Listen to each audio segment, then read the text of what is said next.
Good morning everyone. आज का हमारा टॉपिक है किसी बिंदु आवेश के कारण वैद्युत क्षेत्र की तीव्रता, जिसे इंग्लिश में बोलेंगे intensity of electric field due to a point charge. आइए इसे समझते हैं। माना कि प्लस क्यू कूलाम का आवेश किसी ऐसे माध्यम में बिंदु O पर स्थित है। यह प्लस क्यू कूलाम का आवेश है जो ऐसे माध्यम में किसी ऐसे माध्यम में बिंदु O पर स्थित है जिसका परावैद्युतांक कितना K, जिसका परावैद्युतांक K है। यह एक ऐसे माध्यम में स्थित है जिसका परावैद्युतांक K है। आवेश प्लस क्यू द्वारा उत्पन्न वैद्युत क्षेत्र में, इस आवेश के द्वारा उत्पन्न वैद्युत क्षेत्र में उत्पन्न बिंदु O से, इस बिंदु O से r मीटर की दूरी पर, यानी इस बिंदु पर एक बिंदु P है। यहाँ एक इससे r दूरी पर एक बिंदु P है जिस पर वैद्युत क्षेत्र की तीव्रता ज्ञात करनी है।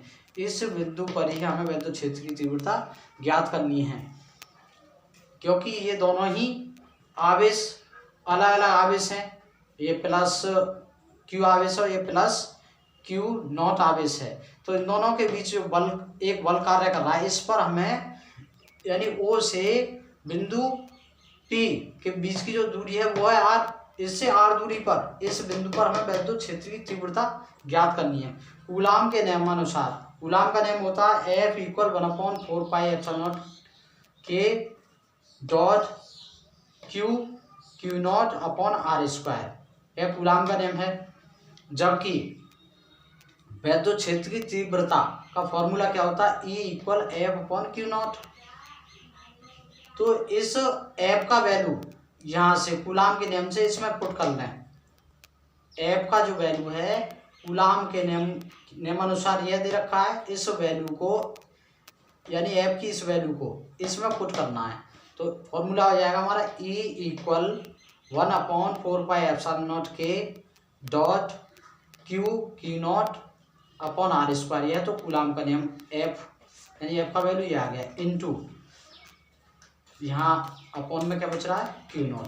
तो Q0 ये लिख दिया। अब Q0 से Q0 को कैंसिल कर देंगे तो E = 1/4πε0 K dot Q upon r²। यह बचा। निर्वात अथवा वायु के लिए K का वैल्यू है, यानी परावैद्युतांक का मान है K, उसका वैल्यू जो है 1 होता है। तो इसके द्वारा जब एक वैल्यू इसकी लगा देंगे तो E = 1/4πε0 dot Q upon r²। यह हमारा वैद्युत क्षेत्र की तीव्रता आ गई। और इसका जो मात्रक होता है न्यूटन प्रति कूलाम। तो यही हमें प्रूव करना था। किसी बिंदु आवेश के कारण वैद्युत क्षेत्र की तीव्रता का जो व्यंजक है वो क्या होगा? E = 1/4πε0 dot Q upon r² newton प्रति कूलाम होगा।